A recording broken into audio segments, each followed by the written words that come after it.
I am Ryan McKnight. I'm Cara Santamaria. I am Christopher Smith. Hi, I'm Andrew Torres. This is Naked Mormonism, the serial Mormon history podcast.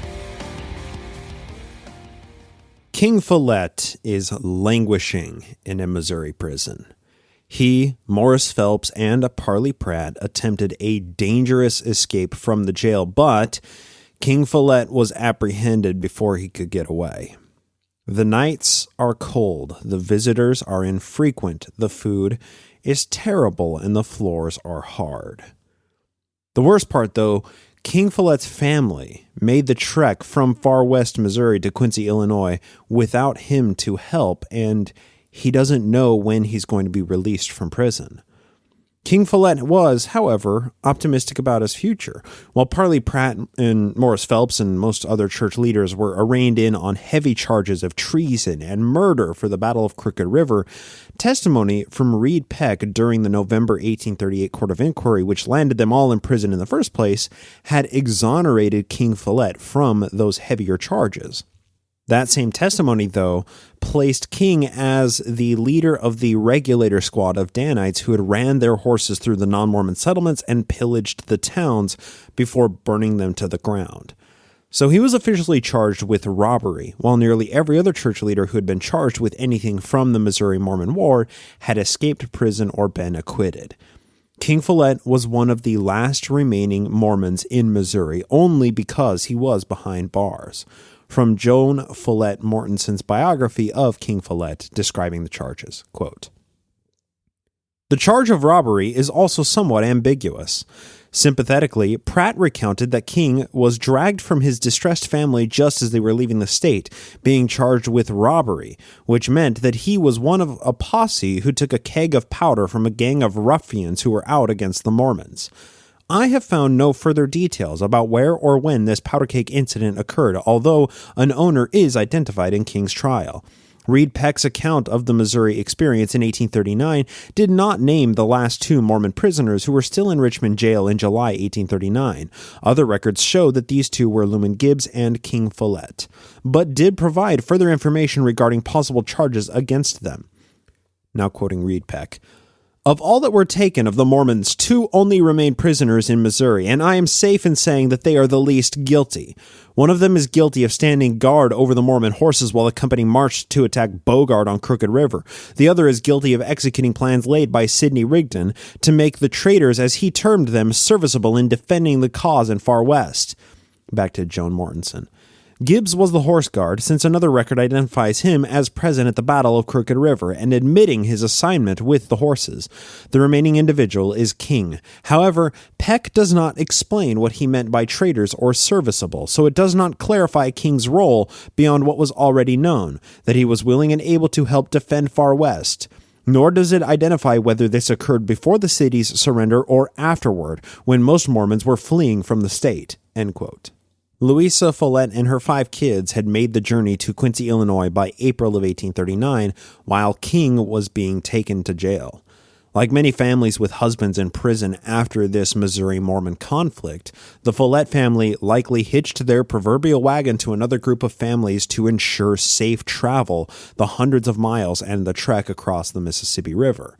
When Louisa and the kids arrived in Quincy, it was madness. Thousands of people occupying dozens of buildings led to sickness, starvation, and lean-to makeshift shelters from the cold and the mud of the winter and spring.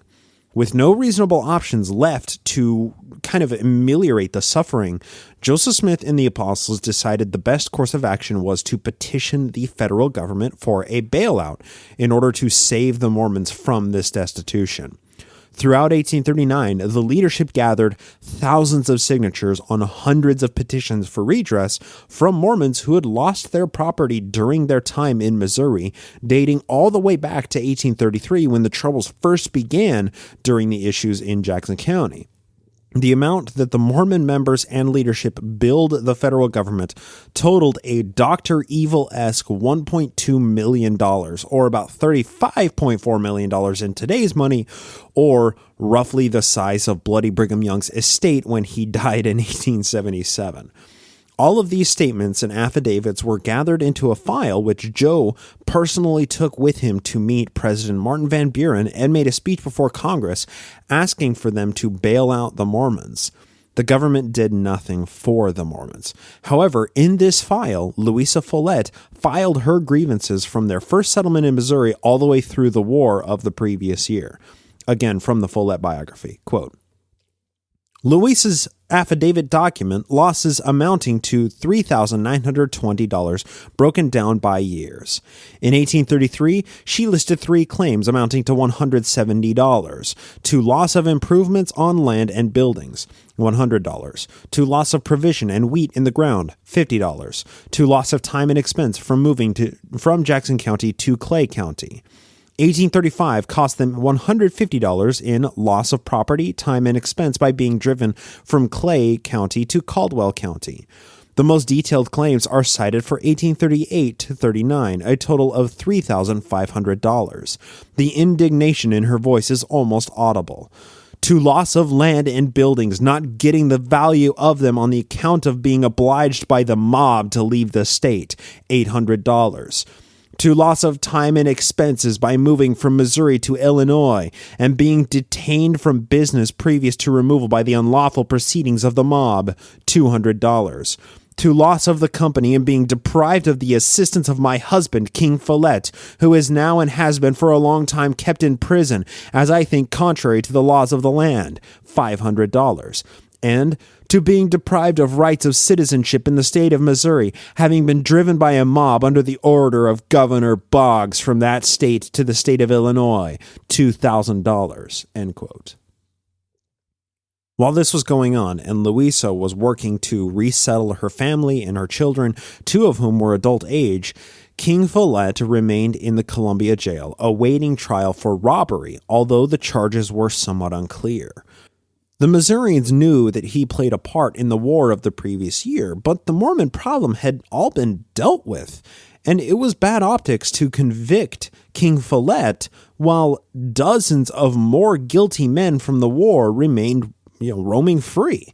Plus, King Follet being convicted and serving years in prison, that would send a signal to the already agitated Mormons, and the Missourians merely wanted the whole problem to be over with, instead of further agitating tensions between the groups. Beyond that, King Follet was older than most of his charged compatriots in the Missouri-Mormon conflict. The majority of the men locked up and being tried for arson and robbery and treason and murder, etc., they were all in their 20s and 30s. King Follet, on the other hand, was in his early 50s. John W. Clark, who had helped the prison escape of Morris Phelps and P-cubed Parley P. Pratt, claimed that, quote, Brother Follet, sick, is bailable, and the brethren has gone to bail him out, end quote. Now, that didn't happen, or the attempt to bail King Follet out of prison and extract him to Illinois away from the Missouri law was turned down upon application. I mean, we don't really know what happened. The fact of the matter is that King had participated in the conflict, and he was one of the last Mormons in Missouri state custody. He had to wait for his trial. Accordingly, King Follet was finally brought into the Boone County Court on September 25, 1839, nearly a year after the conflict had reached its climax and nearly 9 months after he had been convicted to the Missouri jails. Joan Follet Mortensen tracked down the court records and reprints the court documents with a little of her own commentary. Quote, according to the original Caldwell County indictment presently in Boone County Circuit Court records, King, quote, was accused of taking from George Walters of Caldwell County, Missouri, his wagon, $100, 3 horses, $200, a rifle, $20, and other personal goods. He was also charged with taking from Henry and Lucy Ann McHenry, also of Caldwell County, Missouri, 2 kegs of gunpowder and 1 sword, $40. The indictment dates the theft from Walters as October 24, 1838. Based on this date, the Walters theft was part of the original charge against King when he was first arrested in November of 1838, while the McHenry matter may have been the robbery charge that resulted in his second imprisonment the following spring. A Caldwell County history identifies Henry McHenry. Henry McHenry, what a great name. Bodie McBoatface, as one of the individuals commissioned by the Missouri State Legislature to distribute the $2,000 approved to provide aid to the Mormons in Caldwell and Daviess County after the Mormon War. The history of the church confirms that a Mr. McHenry was on the commission, but states that the actual items distributed consisted only of hogs, which already belonged to church members, being rounded up, shot, and cut up, and distributed by Mr. McHenry to the poor at a charge of 4 and 5 cents per pound, which, together with a few pieces of refuse goods, such as calicos at double and treble prices, soon consumed the $2,000, doing the brethren very little good, or in reality none, as the property destroyed by them, i.e. the distributing commission, was equal to what they gave the saints. This description makes it clear how unhappy the saints were about the use made of the small appropriation, how uncharitably it was distributed, and how those who needed it the most received little if none. I hypothesize that King may have voiced his opinion of this insult added to injury, perhaps leading to a clash with McHenry, who retaliated by charging King with robbery. The Boone County Court record of King's trial reads, "This day came the attorney prosecuting for the state and the defendant being brought to the bar in the custody of the sheriff, and it being demanded of him how he will acquit himself and whether he be guilty or not guilty of the charge in said indictment. Saith that he is not guilty, and for his trial putteth himself upon the county, as likewise does the attorney pro se. Acting for the state, and thereupon came a jury to wit," and then it lists 12 names, "who being elected tried and sworn well and truly to try the issue joined herein upon their oaths do say, as the jury find the defendant not guilty. Therefore it is considered and ordered by the court that the defendant be discharged and go hence without his costs." A month later, on October 26, 1839, the history of the church noted, quote, "King Follet, the last of the brethren in bonds in Missouri, had his trial and was set free sometime previous to this day." End quote. Now, unfortunately for us all, the documentary record is just ambiguous enough that Joan Follet Mortensen provided her explanation without further showing her work or pointing to us to the documents that she used to explain her speculation. So I'm going to similarly engage in some speculation here. I believe that the first robbery charge against King Follet was for the Mormon depredations committed during the 3-day period of October 24th to 26th by the Danites, of which King Follet was a member of the Regulator Squad. The second charge of robbery against King Follet raised by Henry McHenry, that was clearly interpreted through Mortensen's lens, believing in the church, believing in Mormonism, which offers deference to the official history of the church with how McHenry appropriated or used the $2,000 of relief funds to the Mormons during their exodus. So yes, $2,000 for roughly 6,000 to 8,000 people that the state of Missouri granted to the Mormons, that is nothing, and the state should be ashamed of itself for doing so, especially because it appropriated over $200,000 for the support of the state militias who kicked the Mormons out. So whether McHenry provided the $2,000 in reasonable ways, that can't be ascertained from the available documentation. Whether he actually used only that money to sell the Mormons back their own hogs and goods, as Mortensen claimed, that can't be verified either beyond the claim from the history of the church, which is understandably slanted.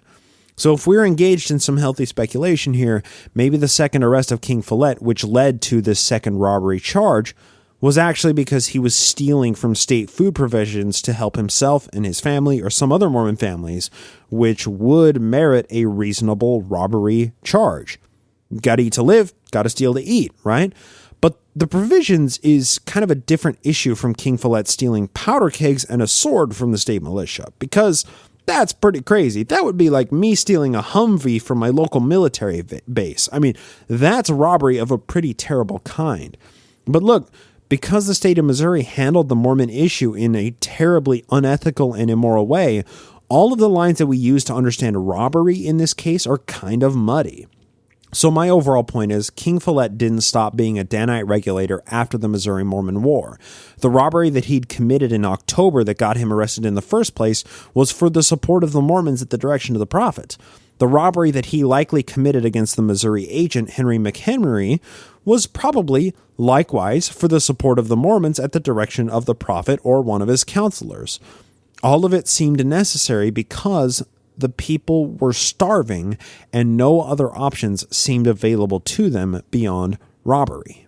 Regardless of the circumstances and my speculation concerning those circumstances, King Follet was acquitted of the charges and he was allowed to go free and to basically flee the state of Missouri as his Mormon brothers and sisters had done 9 months before. He arrived in Quincy, Illinois, among the Mormon makeshift settlement sometime in early October 1839, probably having traveled mostly on foot for the journey to his family. The scene upon King's arrival was not great. Joan Follett Mortensen describes it from a local contemporary, quote, "By the time Louisa and her family arrived in Quincy, even with the help and understanding of local citizens, living conditions were still deplorable. A local historian described conditions in April of 1839. Now quoting that historian. They crowded together in barns, sheds, and many in huts and tents throughout the town. Some of them were almost entirely destitute." Wandle Mace, a recent convert living in Quincy, described living conditions. "I went down to the riverside and found about 14 or 15 families camped on the river bottom in a most miserable condition. They had crossed the river and could get no farther. Some of them had tried to make a shelter from the wind by placing some poles in the ground and putting a sheet over them. The wind was blowing the snow about them so that the poor children who was hovering over a little fire could get a little benefit from it. I returned as soon as possible and made known their situation, and in a very short time they were moved into town and made comfortable." Mace brought new arrivals into his own home so that very many nights the floors upstairs and down were covered with beds so closely it was impossible to set a foot anywhere without stepping on someone's bed. End quote. These were the living conditions in which King Follet found his family upon his arrival in Quincy as autumn was progressing into winter. The nights got colder, the people got sicker, and the provisions became more scarce. What would you do? Put yourself in King Follet's shoes. What would you do here? You just got out of prison with no money, no deeds, no notes to your name, traveled the hundreds of miles on foot through the cold nights of autumn in Missouri. Then you find your wife and 5 kids huddling together under a lean-to canvas or sleeping foot to head with 9 other families in the same cabin, and everybody is sick.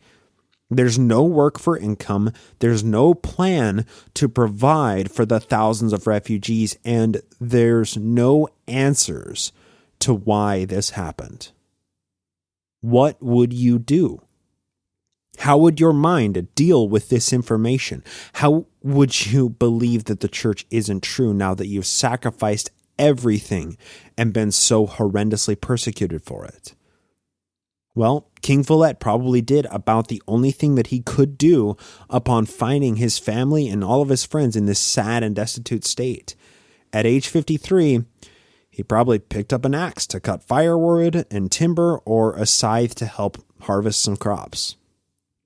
The next record, which recounts the Follet family in Quincy, was the 1840 census, where it lists the Follet family living with King and Louisa's son-in-law and their 2 granddaughters. The third record listing the Follet family comes in the form of a rare happy occasion in June of 1840, where their second daughter, Nancy Follet, married a man named James Daly, another member of the Danites who participated in the Battle of Crooked River nearly 2 years previous. Now, where the Follets settled initially after their exodus from Missouri was Quincy, Adams County, Illinois. That was the landing place for the majority of the Mormons. However, as 1839 progressed into spring and the prophet escaped from the Missouri jail, Hinchman Sidney Rigdon and Bloody Brigham Young set about counseling Joe on the land that he should purchase for the new Mormon settlement.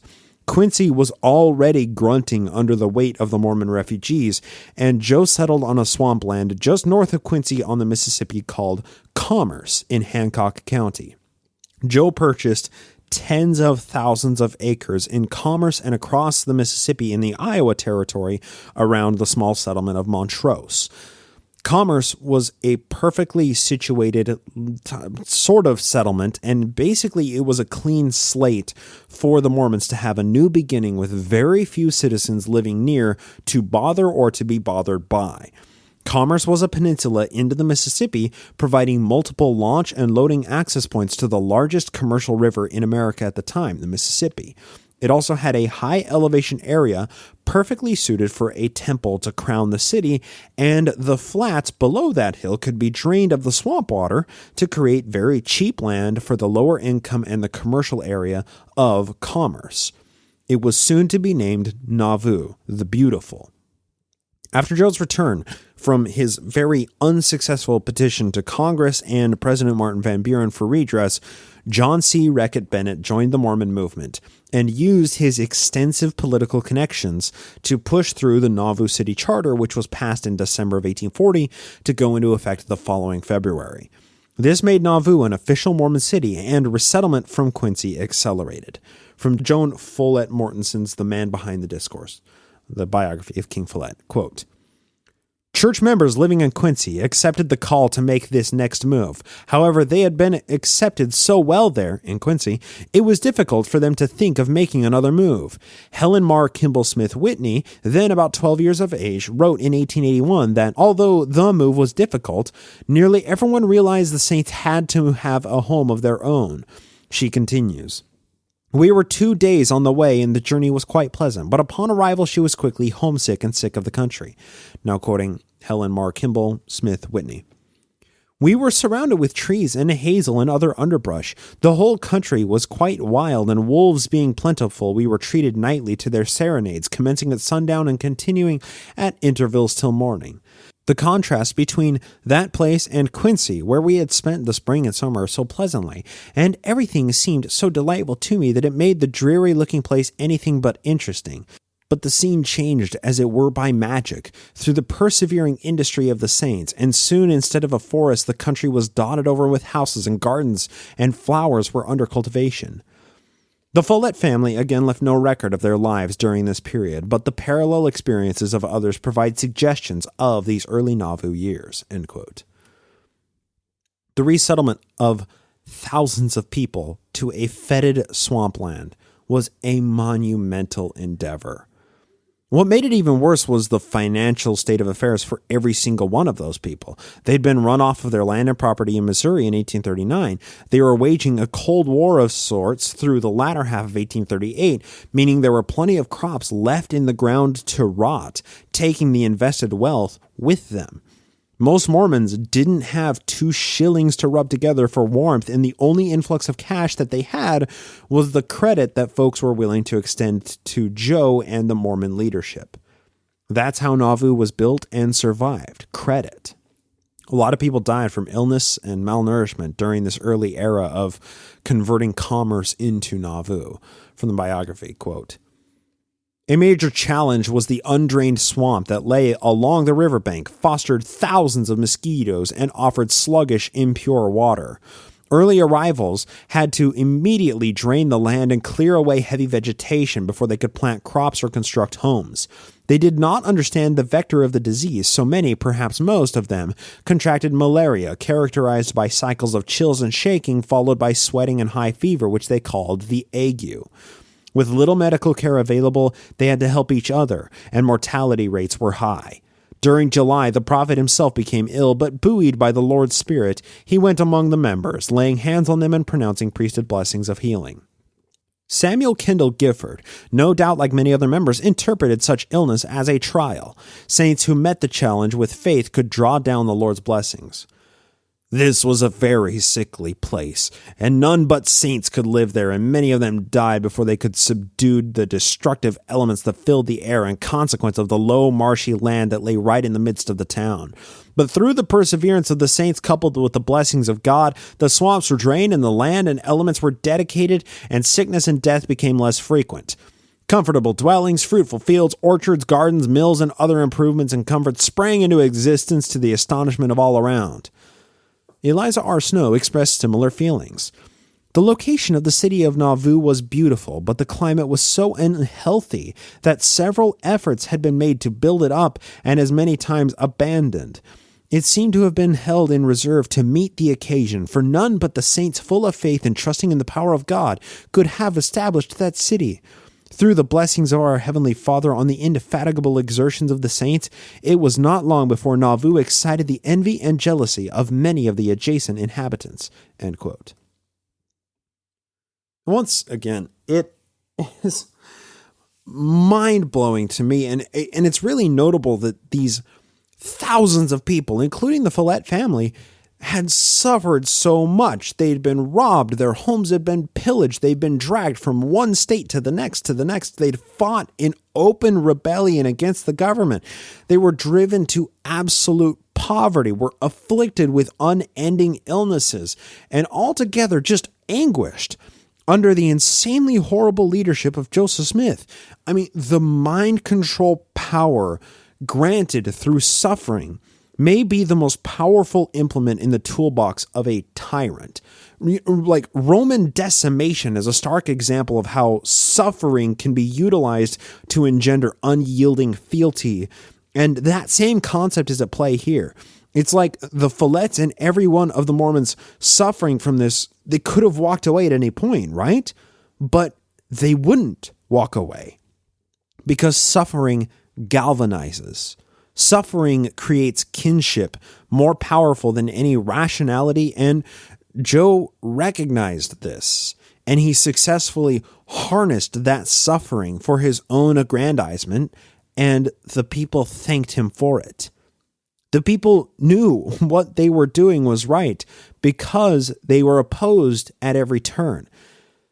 They sided with their abuser while staring in the face of unimaginable adversity caused by a choir of fawning sycophants following every whim of their conductor. These trends and human tendencies can be seen around us every single day. Needless to say, Nauvoo in the early phases of settlement really sucked, and the Follets suffered along with thousands of other Mormon settlers. With King Follet in the presidency of the Second Quorum of the 70, he enjoyed slightly less turmoil than thousands of everyday average members, but those luxuries were minimal at best. The Follet family still struggled to make ends meet, to put food on the table, and even to find work to provide for the family in the first place. As Nauvoo advanced, cabins began to be replaced with brick buildings. Roads were made, ditches were dug, public meeting houses were established, barns were raised, fences were built, and public works projects provided income. The temple was the primary project driving jobs in Nauvoo, as the increased construction drew in jobs and tourism. Folks, including King Follet and his two sons-in-law, donated 1 in every 10 days to constructing the temple.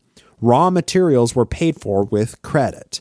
The progress on the state-of-the-art white facade building became a source of pride and a symbol of the society's collective recovery from the trauma that they had experienced in Missouri.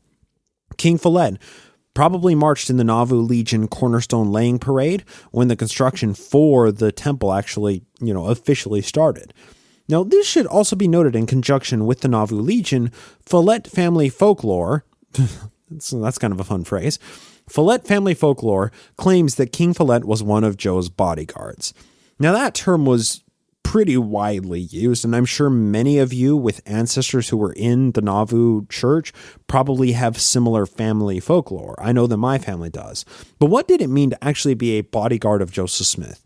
Well, in Missouri, that meant that the man was a member of the Army of Israel or the Danites. In Nauvoo, that meant that they were in the Nauvoo Legion or the city police force, or they were also, Danites, or they were a member of multiple of those militia units. In the case of King Follet, there isn't any documentation which explicitly places him in the Danites aside from the Reed Peck testimony.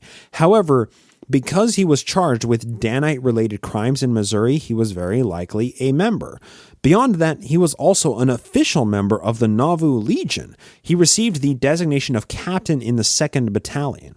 But many men who were in the Legion who never met the prophet personally called themselves the prophet's bodyguard because that was the actual function of the Nauvoo Legion. The Nauvoo Legion, make no mistake about this, They didn't serve the state, they served the prophet, and they would have been happy to engage in open warfare against state militias, if doing so to protect their supreme leader. King Follet, because he wasn't in the inner circle of Mormon leadership, he was considered a bodyguard of the prophet, but likely rarely even spoke with Joseph Smith, and King certainly wasn't privy to the inner sanctum meetings that only the apostles and the Council of 50 members and the Anointed Quorum had access to. In many ways, King Follet was a pretty average dude in the church. The Follet family was a pretty average family of members in the church, even though King himself was technically a general authority and a bodyguard of the prophet. So concerning the temple itself, King Follet spent many hours contributing to the construction labor.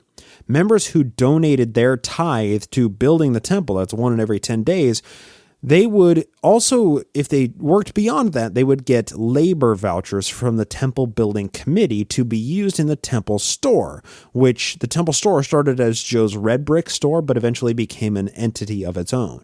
Now, in the daybooks for the temple building committee, King Follet is recorded as having exchanged his labor vouchers for various goods to the tune of 25 separate entries, ranging from $10 for a horse on March 9th, 1842, to 2 ounces of oil on January 19th, 1842, and even including a $14 charge for a rifle on June 30th, 1842. Now, this is quite interesting because we have the temple building committee, and members would work for the temple and receive these vouchers, and then they would purchase items from the temple store in order to, supply their families, to provide for their families. And King Follet purchased $14, in temple vouchers for this rifle in June. And I find that interesting because members of the Nauvoo Legion, like King Follet, often had to supply their own guns for their service in the Nauvoo Legion, which they purchased from the Red Brick Store or the Temple Store, which were initially supplied by the Illinois State Armory, thanks to the political machinations of John C. Reckitt Bennett. So what I'm speculating is happening here, Joe would take a shipment of rifles from the State Armory. Then he would turn around and sell those guns to Nauvoo Legionnaires who purchased them with vouchers that they received for donating time to building the temple. I think we would call that theft of government property and embezzlement today, but I have to clarify, once again, this is only speculation. So I had to call on a few historian friends of mine to see if they've ever seen any research on this, and they simply hadn't, which means that I'm probably out on a skinny limb with this little bit of speculation. What my friend Joe Geisner said that really hadn't occurred to me was that John Browning had moved to Nauvoo in 1842 and set up his gun shop. Yes, that Browning, the same Browning that manufactured my shotgun. Guns that John Browning manufactured in Nauvoo were stamped with a metal plate which said, "Holiness to the Lord, our preservation," making those specific Browning guns super duper pooper rare. So rifles being sold through the temple store through these temple labor vouchers like King Follet had exchanged, they could have even been guns that Browning had manufactured and consecrated to the temple building committee instead of being guns that were acquired from the state armory, as I had earlier speculated. This required a little bit more digging on the part of yours truly to see if I could find the actual evidence for that. And it turns out that guns that the Mormons got from the state armory were pretty terrible. They were probably old guns that were overstocked from the War of 1812, making many of them half a century old when gun technology was rapidly accelerating in the 19th century. So I was curious, how common was it for the temple committee to take guns in as tithing to be sold through the temple store to people like King Follet, who had earned temple store vouchers for working on the temple? That required a little dive into an artifact that we recently discussed on the show, the Book of the Law of the Lord, or the Ball. Well, King Follet exchanged his vouchers for a rifle on June 6, 1842. So I decided to look for the few days preceding that to see if Jonathan Browning had consecrated any guns to the temple committee as tithing. I didn't find any entries from Jonathan Browning specifically, although my search was far from exhaustive because the Ball hasn't actually been transcribed and it's not searchable. However, in the scores of pages that I read before the June 6th entry, I found a few examples of members donating guns or rifles. On March 4th, a guy named Lyman Stoddard donated a rifle valued at $12. On May 31st, a guy named Sylvester Hewlett donated one rifle valued at $12 as well. A guy named James Bennett, no relation to John C. Reckitt Bennett, donated what seems to read like a handgun, although it's kind of hard to read the handwriting of it, that was valued at $7 on May 28th. So, and it's interesting too, because that page with that $7 handgun, that also includes an entry of donation above it for John Follet donating $12 to the temple committee on behalf of King Follet. So, where does this all leave us regarding guns in the temple building committee? My search led me to understand that it was actually pretty common to give guns to the church as tithing and then to purchase guns from the church with temple work vouchers that you got for working on building the temple, in addition to donating your tithing day of one in every 10 days to building the temple. Imagine if church was like that today. I mean, there have to be some fundamentalist sects out there that are like trading AR-15s for construction on their churches, right? I mean, those still have to exist, right? But all that said, it's just a super interesting window into the Nauvoo economy of the time. Members would donate things to the temple building committee, then they'd work on the temple and get vouchers, which they would trade for goods at the temple store. It's a very interesting community. And Joan Follet Mortensen actually believes that the temple vouchers that were issued to King Follet were for work that was in addition to the tithing days, one in every 10, that he donated to the temple construction. Quote, "From this information regarding purchases at the temple store, it looks as if King worked often on the temple in 1842, donating his labor, probably in addition to his usual tithing day. I have found no extant record that establishes King's specific hours worked. His individual labor would be recorded in some small time book from which the store vouchers were issued, most of which have not survived. This donated labor is impressive, considering that he was building a home for his family, planting and raising crops to feed them, and engaged in other civic, religious, and personal activities." End quote. King Follet also purchased a lot in Nauvoo from the Horace Hotchkiss land parcel in the Nauvoo downtown area. Now, this was an elect chunk of land less than a mile from the docks and the red brick store and the Nauvoo house and Joe's personal home on the flats of the city. It was sold to King Follet by Joseph Smith, who had initially purchased that land on credit from Horace Hotchkiss, and it was sold to King Follet for 2 installments of $250 payable over the following 8 years. Now, this may or may not have been done with a down payment of $500 initially. The documentary evidence is a little bit ambiguous. Likely, a cabin was built there on that lot that King Follet purchased, but King Follet and Joseph Smith had died before the first of the 2 payments, of the 2 installments, was due on April 1st, 1845, so the property was never officially transferred to the Follet family, and no deed was ever issued. The tax records for Hancock County for 1841 to 43 reveal that the Follet family were in a very poor situation.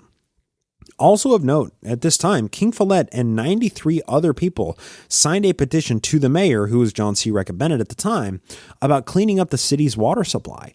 Now, this is an interesting document. We're going to discuss a little bit after reading through it, but I'm reading it from Joan Follet Mortensen's biography of King Follet. Quote, "To the mayor, aldermen, and councilors of the city of Nauvoo, the undersigned citizens of the city of Nauvoo ask leave to represent to your honorable body that we believe the health of the city is very much impugned by consequence of the many rafts of logs, wood, timber, etc. that are suffered to lay in the eddies, coves, and along the river for weeks and months, which caused stagnant water, which when stirred by babbling or other ways produces a very offensive effluvia, which is injurious to health. Besides, it very much impedes navigation of flat boats, skiffs, etc., which are almost constantly passing and repassing.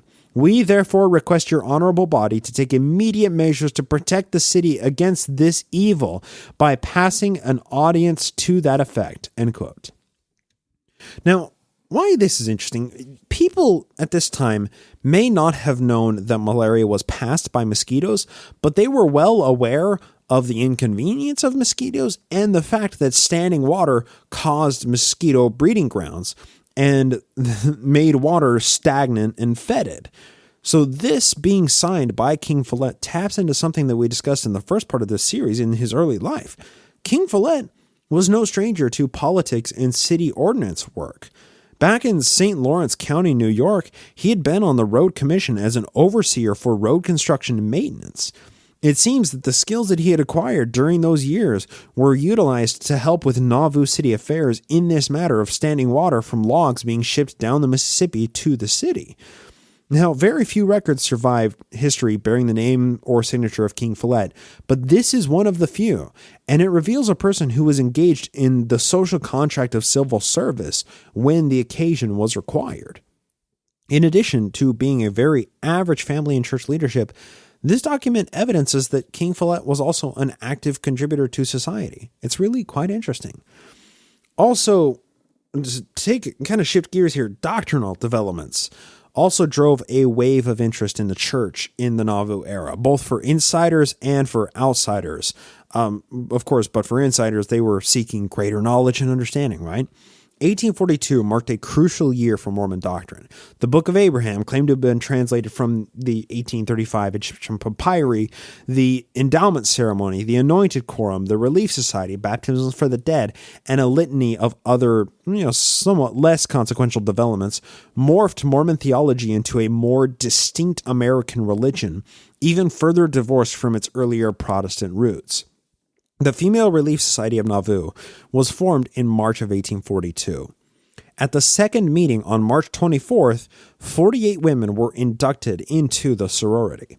This was the first and the last time the hand of Eliza R. Snow would pen the name Louisa Follet, marking her first and only appearance in an official church book for the entirety of her 12-year association with the church. She was inducted at the age of 44, close to the median age for women in the society, ranging from ages 15 to 76. Also, the endowment ceremony was being introduced in the spring of 1842, and that created a new rank of leadership in the church. According to Joan Follett Mortensen, quote, "There is no record that King Follet received these new ordinances before his death in 1844. However, Louisa and the adult surviving children participated in the endowment ceremony in the Nauvoo Temple in 1846 before the saints left Nauvoo. Since King did not experience the temple endowment while he was alive, it was necessary for him to receive it by proxy after his death. Church and family records give several dates for his proxy endowment. The first and earliest of these dates in family and church temple records is November 2nd, 1877 in the St. George, Utah temple. The relative proxy for King is his son William Alexander Follet. This was 33 years after King's death and was the first year that endowments for the dead by proxy were performed after church members left Nauvoo." End quote. Just prior to the endowment being introduced, the Masonic Lodge of Nauvoo was also formed under the cavalier hand of Grand Master Abraham Jonas. Now, this is a fascinating issue in early Mormon history because many of the men who joined the Nauvoo Masonic Lodge were already Masons. Joan Mortensen hasn't found any record that King Follet was a Mason prior to Nauvoo, but people like Heber the Creeper Kimball and Bloody Brigham Young were already Masons prior to Mormonism being a thing, and they were also ascended to the sublime degree in the Nauvoo Lodge. Now, this could have been because the Nauvoo Lodge was essentially setting itself up as its own rite of Masonry, because I don't know any other way to wrap my mind further around this subject. But notably, after his death, King Follet was buried with Masonic honors. Whether he'd been a member of Freemasonry for decades or he had just only ascended for the first time in the Nauvoo Lodge in 1842, that's unfortunately a matter of speculation. And we're going to get to his death in a few minutes here, but something worth mentioning is the nepotism within church leadership that was beginning to influence the Follet family. You see, while King Follet himself was in the presidency of the Second Quorum of the 70s, one of his sons, William Alexander Follet, was one of the 156 men given the extremely important mission of acquiring timber for the Nauvoo Temple. So William Alexander Follet went with the Wild Ram of the West, Lyman White, to the Wisconsin Territory on the Pineries mission to help cut over 1 million feet of lumber to be shipped down the Mississippi, where it was picked up at Nauvoo and hauled to the temple construction site. Another of King's sons, John W. Follet, was inducted into the 29th Quorum of the 70s in October of 1844 after his father's death and the deaths of Joseph and Hiram Smith. All of the Follet men had donated time to help construct the temple and had likely helped with the construction of the 70s Hall, which was one of the largest buildings in Nauvoo, established as a meeting hall, and it was completed in July of 1844. My point is, nepotism has been a long-running trend in Mormonism, and we can see how trusted Mormon elites like King Follet provided an expeditious path to leadership for their sons, a tradition that has very much been retained in the church today. Now, why this is particularly relevant here is because the schism crisis in the wake of the deaths of Joe and Hiram Smith caused deep division in the Follet family. Had King survived the Smith brothers, it's unclear where his allegiances would have lain. Would he have made the trek to Utah like one of his sons did? Would he have defected from the leadership of the Quorum of the 12 like his wife Louisa and the majority of his kids did in 1847 when they briefly joined the Cutlerites, only later to join the RLDS under Joseph Smith III after 1860? Would King have followed the prophetic decree of James Strang and taken the Follet family to Wisconsin or Michigan? I mean, suffice it to say, the death of King Follet and the deaths of the Smith brothers soon after sent the Follet family into a spiral of turmoil and division. So let's go ahead and talk about his death. Everything that I can find from the record leads me to believe that King Follet was generally a good person. Even in his 50s, he was doing heavy manual labor construction projects, whether it was the temple or building log or brick homes for members or working on community projects like the 70s Hall and the community center. I mean, King Follet was someone with a big heart who wasn't afraid to pick up a shovel or a brick trowel to help a brother or sister in the covenant. He'd even helped when Daniel Avery was arrested and taken to Missouri on horse theft charges that we discussed back on episode 171. King Follet sacrificed everything for the church and for his fellow saints to build Zion. He was one of the true soldiers on the front line of Mormonism. On February 27th, 1844, King Follet was helping to dig a well in the center of some houses in Nauvoo. Now, how wells were dug before, hydraulic cylinders and diesel engines, it's quite an interesting and tedious process. You start by digging a wide open area, like 10 to 15 feet in diameter. So you dig and dig and dig, and you throw the dirt out of the hole until you can no longer throw the dirt high enough to get it out of the hole. So once you achieve that depth, you can't throw the dirt any higher. That's probably about 15 feet deep. A second, smaller hole would be started in the center of that larger diameter hole. Now, this would be the hole for the actual well, which was about 4 to 5 feet in diameter. So the person digging the well would dig that smaller hole in the center of the shallower, larger diameter hole, and then throw the dirt up into the large hole, while the second worker would throw the dirt out of the larger hole. So when you were done, it would kind of look like a funnel, but with like layered sides instead of like gradually sloping sides. Then, once the desired depth was achieved for the well, the person at the bottom would lay bricks in a circle to actually construct the well. They'd continue building upwards and laying the bricks upwards, and then dirt would be filled in by other workers as they continued upward towards the actual surface of the well. Then once all of the bricks were laid, a bucket would be placed on a string with a lowering mechanism above the wellhead, and then boom, you got your well. Well, King Follet was the mason in the bottom of the hole, laying bricks to wall in the well. He was probably maybe 20 to 30 feet down in this hole, or, like 7 to 10 meters for our non-Freedom Unit users. The bricks were being lowered down in a bucket or a tub that was attached to the end of a rope. Now, as construction was early on in the day, one of these loads was possibly too heavy for the rope, or maybe the rope was frayed. It's unclear, but the rope snapped, thus sending a load of bricks and the bucket used to carry the bricks tumbling the 20 feet down the well and crushing King Follet. This could have been as much as a couple 100 pounds of bricks falling 15 to 20 feet in a very confined area, a diameter of 4 to 5 feet. Even if King Follet was warned by the sounds of the snapping rope or by the shouts of those people who were kind of lowering the brick bucket down to him, there was nowhere for King Follet to go. Somehow, his head wasn't crushed by the accident, although that may have been a better fate. Instead, King Follet's body was crushed, buried under hundreds of pounds of bricks. The men surrounding the well worked quickly in a panic to pull King out, probably only injuring him more as they worked to kind of remove the bricks and drag him out by his arms and legs. No doctor or surgeon of the day could fix this.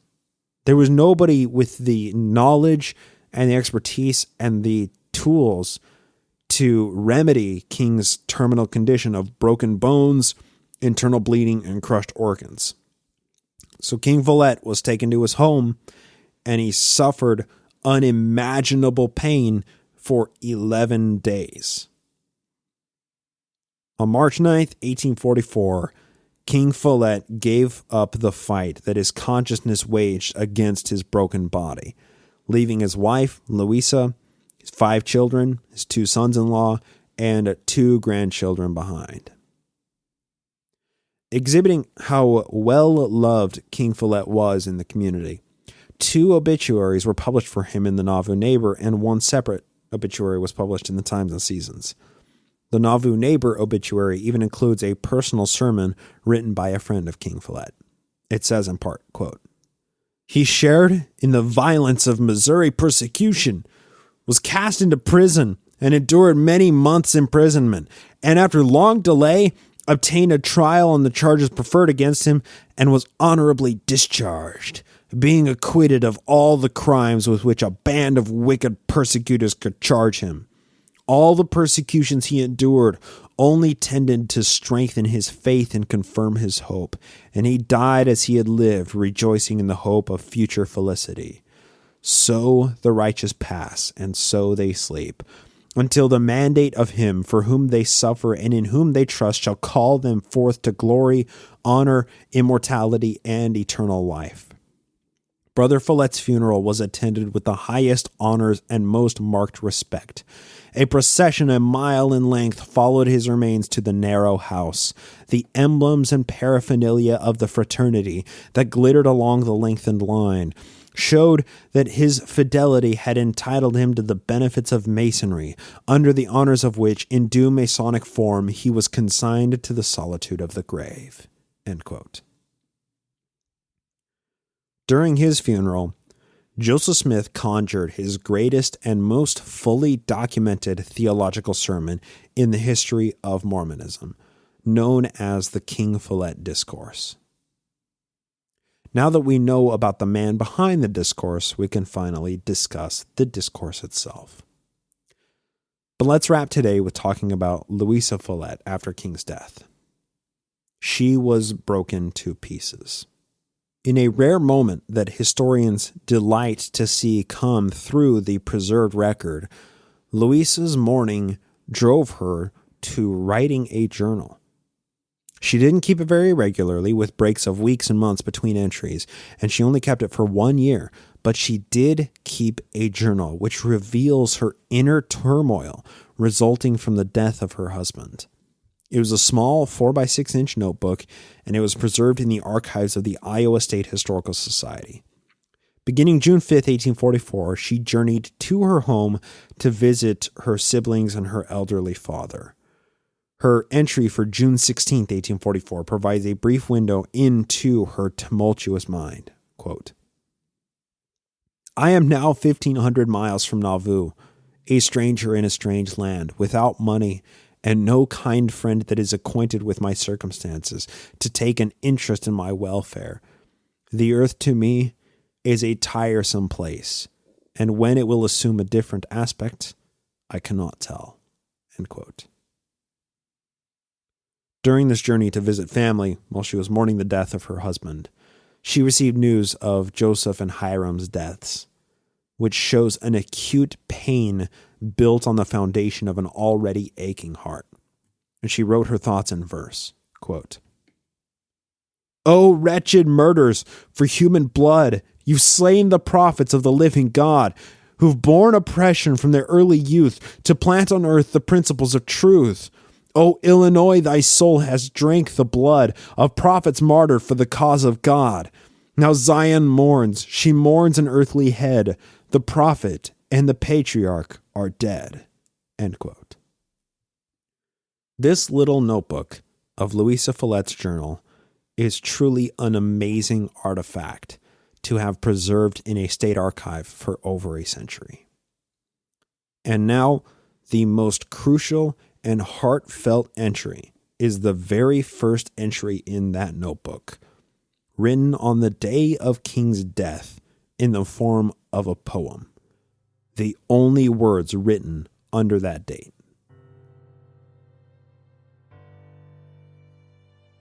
The Last Farewell, written by the Exile of Missouri. Farewell, Father, oh how tend are the cords that bind is here. Jesus, help me to surrender all I love without a tear. Farewell, sister, do not press me to thy tender throbbing heart. Oh, no longer now distress me. Sister, sister, we must part. Sacred to the memory of a friend. Farewell, pale and silent brother, how I grieve to pain you so. Father, father, sister, brother, Jesus calls, oh, let me go. If distance e'er should us divide, and we no more each other see, if friends more dear with you abide, I pray the still remember me. Should e'er thy future hours of joy by sorrows, storms, or clouded be, if brightened hope thy peace destroy, I pray they still remember me. The world may promise bliss secure, but trust it not, 'twill soon decay. Then seek for pleasures which endure and never, never fade away. Thank you, Louisa.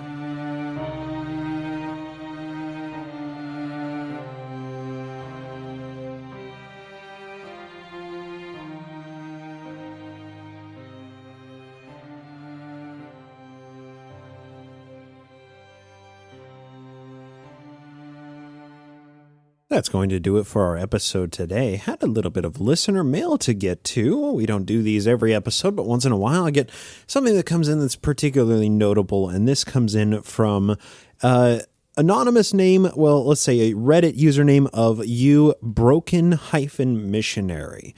And this is interesting, particularly because it's a first, and I told this person I was going to read their email on air because it's just interesting.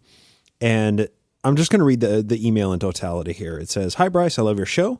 Wanted to write in and share my story because of how much you have helped me in the last month or so. Before I get into my story, if you read this at the end of one of your podcasts, can you use my Reddit username?" Which, of course, Broken Missionary. This is Broken Missionary's story. "When I left for my mission, I believed in the church and had an all right testimony. In the MTC is really where I felt the Spirit the most, and my testimony grew 10 times. You would have thought me as the biggest TBM, to the point where I almost called my mission president over my trainer watching a YouTube video. I know, looking back, I cringe more at myself than I ever did watching The Office." Hey, The Office is a great show. "Anyways, my mission goes well for another couple months until someone in my second area had the amazing idea to hand me and my companion a printed copy of the CES letter. My companion wanted to just throw it away, and I did. Well, that's what he thinks. Really, I kept it secret and read it because, well, I was interested and thought my testimony was unshakable. LOL. When I read it, my whole worldview changed. Besides everything the church was hiding under my nose, the biggest kicker was, while I was reading it, I felt that exact same spirit as I did in the MTC. For me, it feels like chills in my shoulders and the head area. I don't know why. That next week was probably the most surreal experience of my life. I didn't know how to fully comprehend what I had read and felt. For the next month or so, I researched more and more until my testimony was ashes to the wind. But even though I had come to this revelation about the church, the worst part is that I knew I had to finish my mission. If I were to go home early, I'd be the first in my family to do so since it joined the damn church. And all of my later financial help from my parents is dependent on me finishing my mission. So I decided to stay and have devoted the last couple months to serving as much as I could, except not the Lord, the people. My mission and mood got way better after this focus. I had my Exmo friend back home send me an extra phone I use for all my apostate activities. Fast forward another couple months and I get bored and decide to post my story to the Ex-Mormon subreddit. Also, shout out to them. I love all of those beautiful people, and someone recommended your show. I'm devouring it. I think my first night I listened to the first 5 episodes and stayed up all night. You've really helped me solidify my stance with the church, and I've been able to subtly bring up the more hidden parts of Joseph Smith's life. Anyways, I'm rambling, but I wanted to thank you for all the work you put into the show. It really is an inspiration, and I love listening. Keep up the good work. And then Broken Missionary adds, if you have any questions about what's going on in the inside of the missionary world, just let me know. So I wanted to read that email for a couple of points to discuss very briefly here. First off, I want to say thank you, Broken Missionary, for sending in this email and for all of your kind words and your praise about the show. And I'm very glad that you're finding a resource that it seems like you are needing and that you're wanting in order to help understand the history of the church. That's kind of the whole point of doing this, is create this resource for others as much as myself to understand church history as much as possible. But I want to discuss very briefly the CES letter. Somebody handing missionaries the CES letter. Brilliant. If that person is listening to this podcast right now, or if you ever come into contact with a missionary, whatever, and you happen to have a copy of the CES letter, that is amazing. Whoever you are doing good work, because missionaries spend all of their life, all their 2 years in the mission field, handing out books of Mormon and spreading the propaganda of the church. And the CES letter is really good, rock solid, quote unquote anti-Mormon propaganda to get out there and to de-evangelize people away from the evangelism of the church. I think that is fantastic. So if at any point you happen to have a copy of the CES letter, or if you think that it would be, you live in an area with high missionary traffic, it might not be a bad idea to keep a couple copies of the CES letter on hand, just to, when the missionaries come and knock, and just hand them a copy. Because here is one of those brief success stories. Even if you don't have a missionary come back to you 5 months after you hand them that CES letter and they say, hey, you changed my perspective on the world, or you don't ever see any of the fruits of handing out those books, if it only works for 1%, then that's 1% of missionaries who are gaining a much more full and nuanced perspective of their belief system. The 1% of missionaries who actually do read that book when it's handed to them, it's going to change their life, and it's important. So whoever did that, kudos to you. Awesome. Seriously, good job. Let's also discuss what this person describes in the email here. My companion just wanted to throw the CES letter away, and this person apparently feigned throwing away their copy of it. And then they were forced to read it in secret. They almost told their mission president because their trainer was watching a YouTube video, because information is so tightly controlled in the MTC and in the mission field. And this person had to read this CES letter under the cover of night to keep from somebody knowing that they were reading material that was not considered approved of correlated material. That is amazing to me. And I think it's really notable because if you are a person who is seeking information, if you are seeking the truth, then whoever is keeping the truth from you is the bad guy. And that's what really comes out of this, is how much information and mental coercion, how much information control and mental coercion goes into retaining the simplistic Mormon mindset, right? This person had to read the CES letter under the cover of night. And then beyond that, For the next month or so, I researched more and more until my testimony was ashes to the wind. And that's truly incredible that they continued to dive deeper. After reading the CES letter, that's the tip of the iceberg. They began researching more and more history of the church, more information of the church. And then they decided to devote the remainder of their mission to serving people instead of serving the church, which really, I mean, that's kind of the essence of what a missionary should do, is serve people, not just serve the sales division of an institution. But then the kicker in this email I see is I can't go home early, because if I do, I'm the first in my family to do so since my family joined the church. And all my later financial help from my parents is dependent on me finishing my mission. The controlling mechanisms necessary to retain this system of belief they're mind-bending. They are unacceptable and unethical is what it really boils down to. It's an immoral institution if it's so fragile that it can't stand up to a little bit of outside information poking and prodding at the monolith that is the Mormon belief narrative. And in order to keep people within that narrative, you have to threaten cutting them off financially, threaten ostracization from the family, and it's just... The saddest part of it is this is a representative email for a lot of people. And maybe some of you who are listening to this, who went on your missions, had a similar experience, or maybe some of you are in that same kind of place right now where you're only able to consume information that's not the correlated narrative in hiding, in secret, because if somebody finds out, if your spouse finds out, if your kids find out, if your parents find out, who knows what might happen? They might cut you off. Well, I can tell you, you're not alone. So, Broken Missionary, thank you so much for sending in this email. It just absolutely burned my bosom to read this.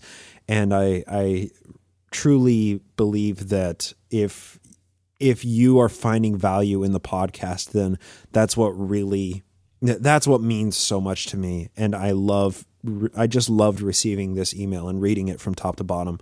I've read it a few times just because it makes me feel like there's actually a demonstrable impact that this podcast is able to have on the minds of people, even sometimes people who consider themselves to be resilient, thinking that their testimony is unshakable. Broken Missionary, thank you so much for that email. Next up, we have a couple of new patrons to thank. We have a new pledge from Jeff. So thank you, Jeff, somebody who I've shared much correspondence with on Facebook and other media, as well as a new pledge from Brian Kassenbrock. And this pledge from Brian fills out the second person who has joined the ultimate highest rank within the Nemo Outer Darkness family. So Brian, thank you so very much for your pledge to support the show at the Nemo ... level.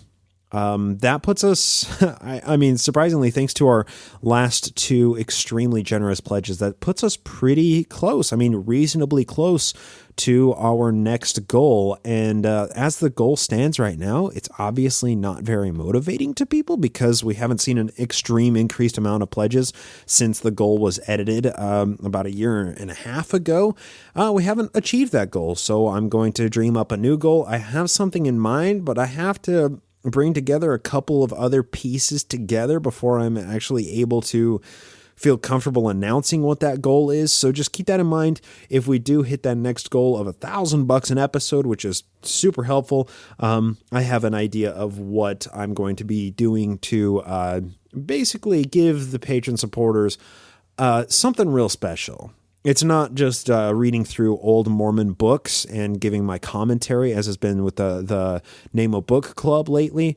It's something real special, and it's something that I think will hopefully satisfy my inner nerdiness and one of my new recent fascinations, as well as give a little bit back to the family of the people in the Nemo Outer Darkness. And so to our newest patrons and to all of our patrons, I just want to say thank you so much for supporting the show at patreon.com/Naked Mormonism. And if you want to join that Outer Darkness family, you're welcome to. Log into patreon.com/Naked Mormonism.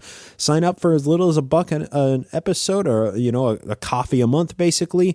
And you gain access to a bunch of extra content, including extended editions of every new episode and an extra episode every week of, as it stands right now, reading through old, original, early Mormon books and giving my commentary along with it.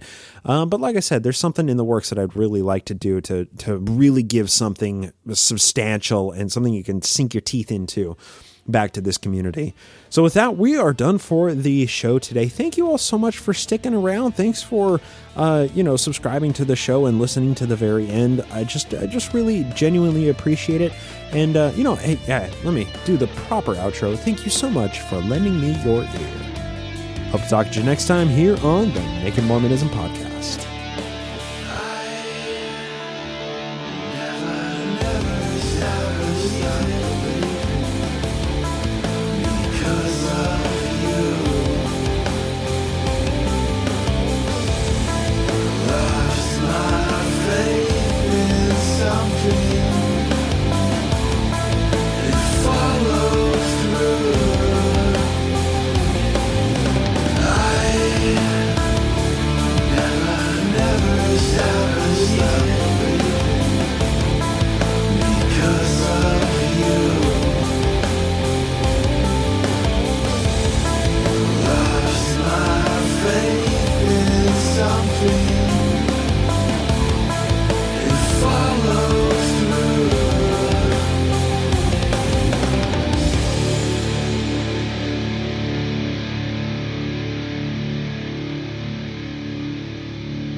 This podcast is produced with the help of Julie Briscoe as social media manager and Brian Ziegenhagen as audio engineer.